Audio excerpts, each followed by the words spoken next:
like a Hellcat.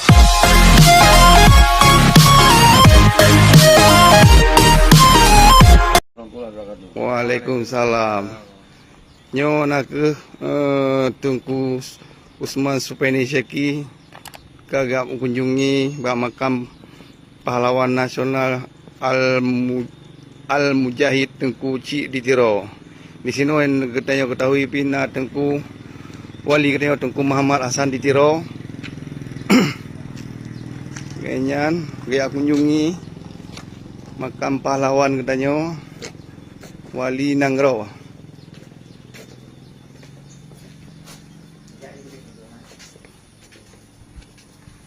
Nya komplek makam Tengku Muhammad Hasan di Tiro yang saatnya Tengku Syeki dia kunjungi makam wali katanya.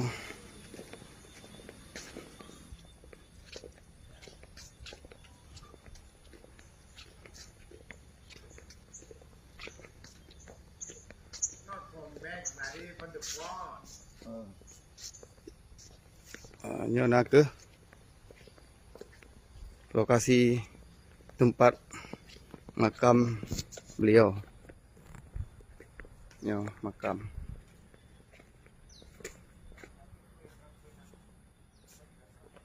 Ya, yang ke Eno mandang kunjungan singkat Tengku Syeki dan mungkin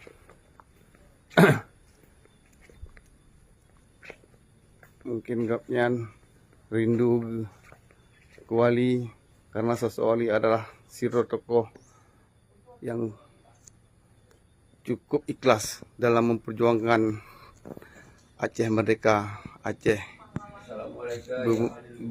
bermartabat.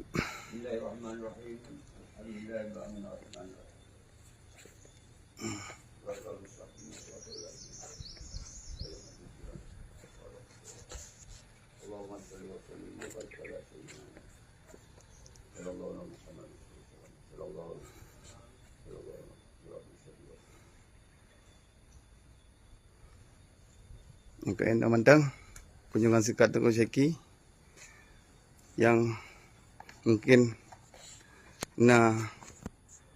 hikmah ke katanya mandung.